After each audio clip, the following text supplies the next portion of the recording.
Bismillahirrahmanirrahim. Assalamualaikum warahmatullahi wabarakatuh. Nama saya Muhammad Gifari Fikra Ikal dengan nomor induk mahasiswa 204222080. Dan pada hari ini saya akan menjelaskan tentang leadership for edupreneur.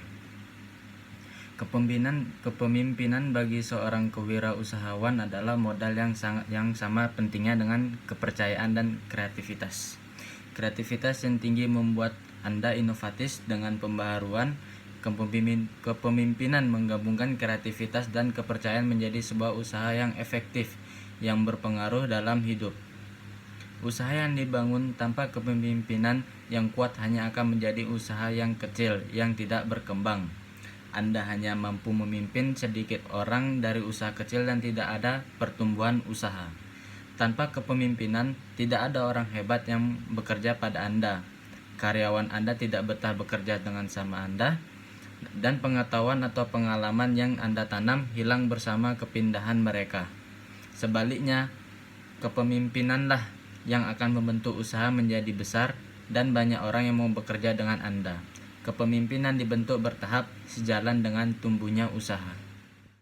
Sebelum kita membahas apa saja teori-teori kepemimpinan, kita harus mengetahui terlebih dahulu apa itu kepemimpinan agar kita bisa memahami dengan benar bagaimana arti kepemimpinan yang sesungguhnya.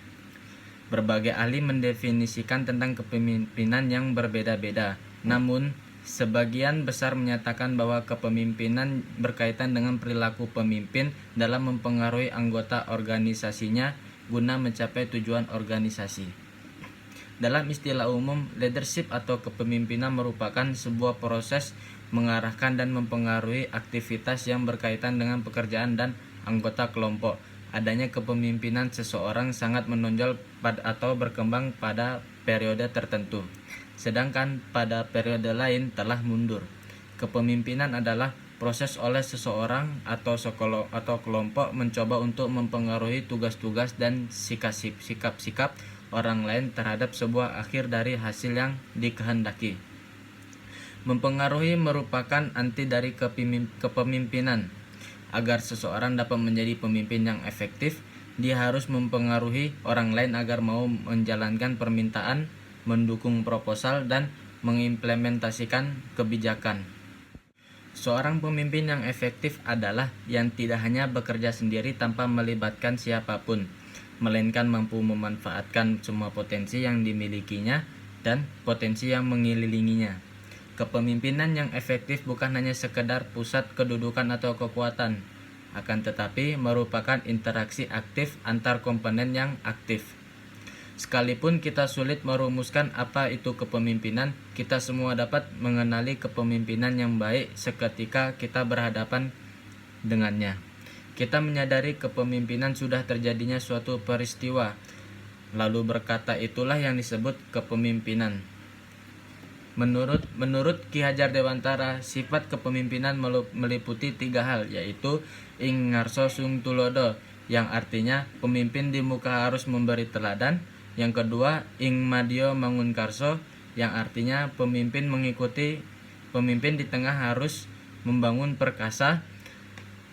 Dan yang terakhir, tutwuri handayani, pemimpin mengikuti mendorong dari belakang. Sedangkan sifat kepemimpinan yang efektif menurut Keith Davis adalah 1. Intelijen yang tinggi atau intelligence. Yang kedua, social maturity, artinya kematangan jiwa sosial.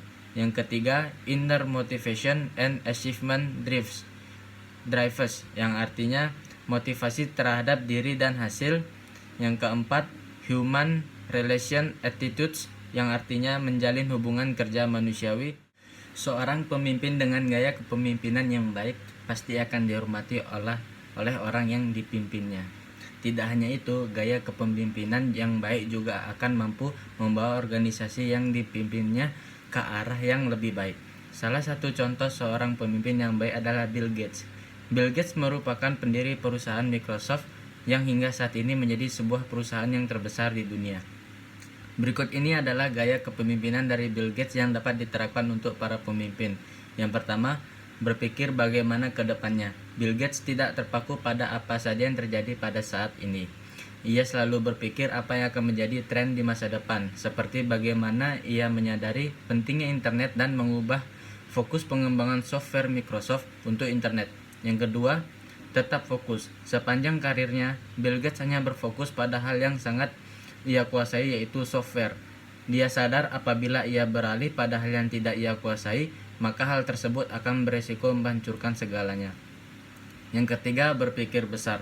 Bill Gates adalah seseorang yang memiliki visi yang besar. Dia mengejar mimpinya dengan keyakinan dan kepercayaan diri yang tinggi dan timnya. Hal ini membuat ia sukses pada berbagai hal yang dikerjakannya.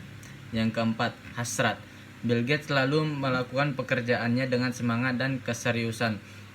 Dia juga selalu berinovasi, menemukan sesuatu yang baru, sesuatu sekecil apapun.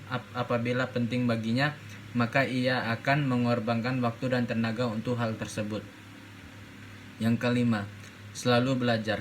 Meskipun Bill Gates drop out dari sekolahnya, ia berhasil menjadi salah satu orang tersukses di dunia. Hal ini membuktikan bahwa pengetahuan yang kita dapat di sekolah sangatlah terbatas. Bill Gates selalu belajar untuk menemukan sesuatu yang baru, sehingga ia dapat memberikan hal yang lebih baik meskipun dia telah berhasil mendominasi pasar software.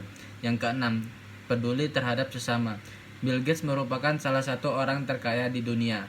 Meskipun begitu, ia tetap mau menyumbangkan sebagian hartanya untuk kemanusiaan.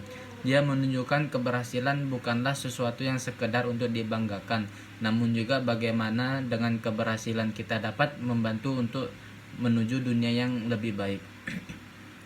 Gaya kepemimpinan Bill Gates sering kali digambarkan sebagai transformasional dan banyak dijadikan contoh kepemimpinan oleh banyak orang. Gaya kepemimpinan Bill Gates juga menunjukkan bahwa kepribadian yang baik, kita dapat menjadi pemimpin yang berhasil. Jadi, pemimpin yang memiliki jiwa entrepreneurship atau kewirausahaan yang tangguh, mempunyai kreativitas dan inovasi yang tinggi, ketajaman intuisi dan kemampuan analitikal yang dapat diandalkan, mampu memimpin dan memotivasi orang lain, dan berani mengambil risiko dan memanage dan menjalankan roda organisasi. Itulah salah satu menjadi pemimpin yang efektif. Mungkin cukup ini dari saya. Apabila banyak kesalahan mohon dimaafkan. Wassalamualaikum warahmatullahi wabarakatuh.